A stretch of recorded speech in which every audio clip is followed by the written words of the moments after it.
Well, hello everybody. Welcome to day 21 of our 40-day challenge. So today I'm going to review the first 20 days of the challenge. Just to remind everybody, we started off with a constant glucose monitor on our butts or on our arms. And we started to realize, or I started to realize when I had mine on, I started about 2 weeks before everybody, that it was becoming more and more inaccurate over time. And I started to manually check my blood glucose because it started giving me readings in the 40s.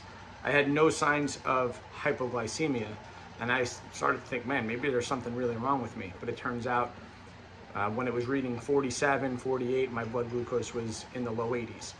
And so it just, at some point it went wrong, and then I started to realize that many of you had the same issues. As you guys started to manually check on your fingers, one day you do your left, one day you do your right, sometimes you guys did multiple readings. Our percentage right now, the percentage of the 20 people, we had 15 people manually check. Of that, we had 80%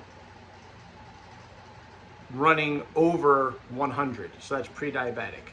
And then we had a little over 30%, 5 out of 15 of you, are over 115 consistently. So this is cause for a pause, right? We should stop and go, wait. But this is also analogous to the population, and it often only gets worse. So if we begin to understand that this is one of the factors of metabolic dysfunction, it's one of the things that makes it hard to, quote, lose weight and get healthy. It's one of the things that maps onto all disease is excessive blood glucose. It is the pre-diabetes, it's the type 2 diabetes that eventually evolves into, it's the insulin resistance that eventually becomes the type 2 diabetes. So it's been about that narrative, trying to reverse this. And in our small population, I also want to point out that the people that really needed to do this most didn't do it. So if I just went around the gym and was like, you need to do it, you need to do it, it would be 100% of the people would be consistently over 115 if I could choose 20. I know that. I'm saying all that because if we realize that there are real tips and tricks that we can use in order to reverse this situation, then we should use them, and especially if they're not hard. So we started off talking about eating more protein. And again, not just a little bit, a lot more. At every meal, you should be asking yourself, where is my protein? Where is it? And I'm not talking about walnuts or something like that. I'm talking about actual substantial protein. That means meat. So it could be red meat, it could be turkey, it could be whatever. It could be seafood. It needs to be present. You could have, if you're having eggs, we're talking about, 6 eggs and maybe 2 or 3 whole eggs. That's what I'm talking about when it comes to protein for breakfast, if that's all you're going to have. You could certainly use quality protein supplements that are organic and hormone-free, whey proteins or collagen, those are fine. But it has to be present in each meal. Next, we talked about fiber. Make sure you increase your fiber. If you want lists of fiber, those of you that have the UTC manual, if you look at carbohydrates and fats, most of those are high in both soluble and insoluble fiber. Then we talked about resistant starch. That just means putting it into the refrigerator after you make it. So if you want to make a whole thing of sweet potatoes or squash or, I like the volcano rice or whatever it is, then just put it into the refrigerator. Each time you take it out of the refrigerator, just leave it out. Let it come to room temperature, put it back in. That will make it more and more resistant. When you cook it, it stays resistant. Why does this help? Well, similar to fiber and protein, it's extremely thermogenic. It will help you lose weight, meaning that protein is far more thermogenic than just say, the Coca-Cola that you're drinking. It's gonna burn about almost 40% more calories just breaking down the protein. Similarly, fiber is also tremendously thermogenic. You can make it more thermogenic by making them resistant. The caveat here, the thing that I want you to remember is if you have gut issues, you need to titrate your fiber up slowly, and I would stay away from doing the resistant starches because it's likely to cause more harm than good, because you're adding an extra burden onto a stomach that's already having difficulty breaking down food. So you can imagine food is supposed to pass through your stomach relatively quickly. So if you're making it harder and harder for food to get through your intestines, that's not a good strategy. That can lead to what we call SIBO, small intestine bacterial overgrowth. There's lots of theories about how this happens, but one of the things is certainly gut motility issues. Hopefully that makes sense. We also talked about hydration, making sure you stay hydrated, and we talked about sleep. I'm going to talk about both of those together, because the combination of being both dehydrated and fatigued or tired, meaning lack of sleep. What do I mean by lack of sleep? Matthew Walker, if you look him up, you can listen to him speak, or you can get his book, which is tremendous. He does a lot of things on what's called sleep hygiene. Now again, if you have insomnia, I did a separate video where I talked about insomnia. Now you can do all the sleep hygiene you want. If you've had insomnia for 20 years, you're not going to fix your insomnia, but there are ways to fix insomnia. We see the evidence on how to do it with both behavioral and cognitive therapy. There are some tricks to help that. Now, having said that, most people need to improve their sleep hygiene to get to bed quicker, stay asleep, and sleep deeper. 7.5 hours is the key number. Now, if you're up, for an hour, you're turning your head, blah, blah, blah, we need 7.5 hours of actual sleep. So some of you might need to get into bed and allow 8.5 hours in order to get that 7.5. But again, there are ways to fall asleep faster. There are ways to manage that. If you go back and listen to my sleep video, I talk about that stuff. And if you want even more information, you can scroll back about a year, and I did 3 different videos on sleep. One of them was the insomnia. And for those of you that I'm coaching, I sent you those. But the thing about sleep and dehydration is, if you're both of those, it's much easier to feel hungry. Your brain interprets that as hunger. So you have to make sure you stay hydrated. You have to make sure that you get enough sleep. Sleep is also the key thing for hormone optimization as well as brain health long term.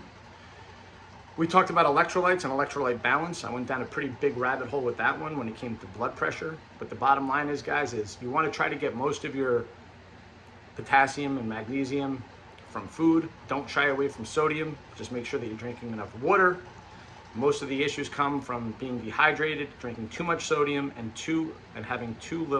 eating too much sodium, and having too little potassium and magnesium. It is not easy to get enough potassium in your diet via food.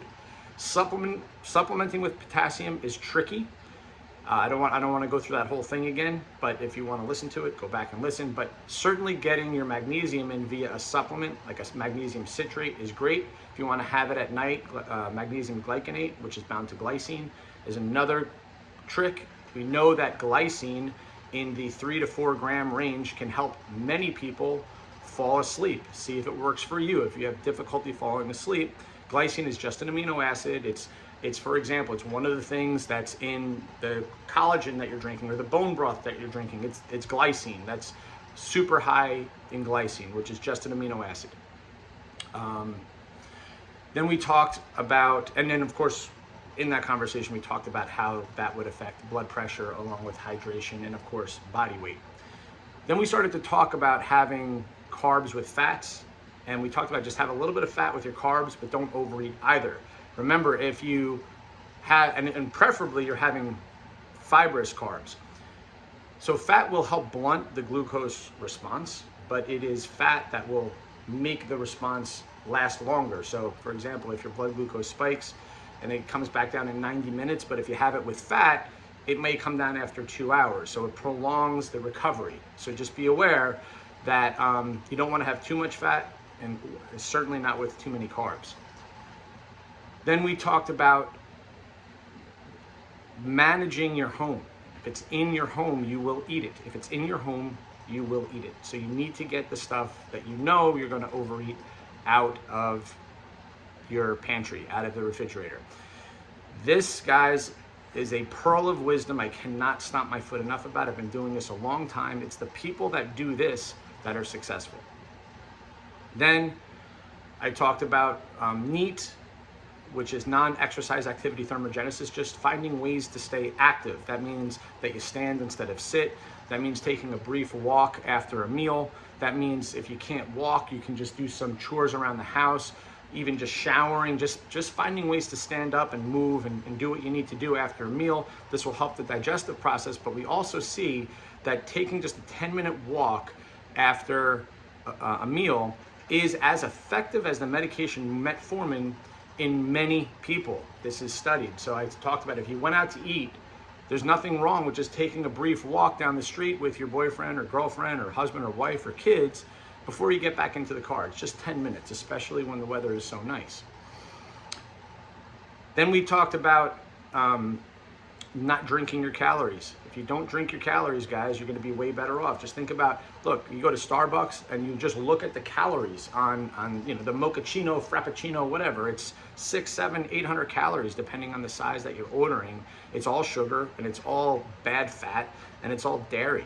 So guys, we really want to think about what we're doing here. When we're allocated a certain amount of calories, we just have so much where we can get the vitamins and minerals that we need.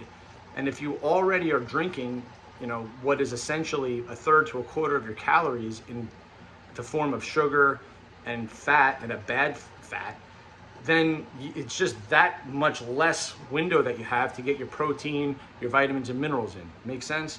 So try to drink mostly water. And if you're drinking something other than water, you should have a reason. And I gave a few examples of what I put in my coffee and why. The benefits to my gut and whatnot. So you should have a strategy in terms of what's going on. If you have the UTC manual, you will see I have beverages where I talk about coffee, I talk about green tea, I talk about things like kombucha teas and who should and shouldn't drink it.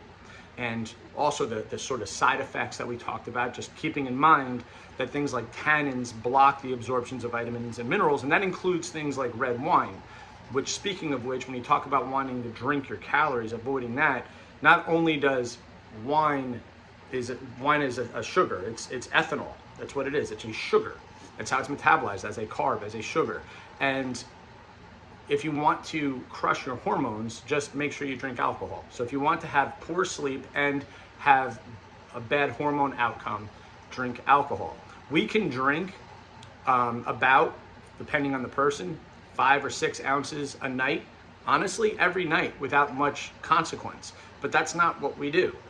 Binge drinking is far more of a problem than having 5 or 6 ounces of, for example, wine every night. But just keep in mind, those same rules apply when it comes to blocking vitamin and mineral absorption because of the tannins in there.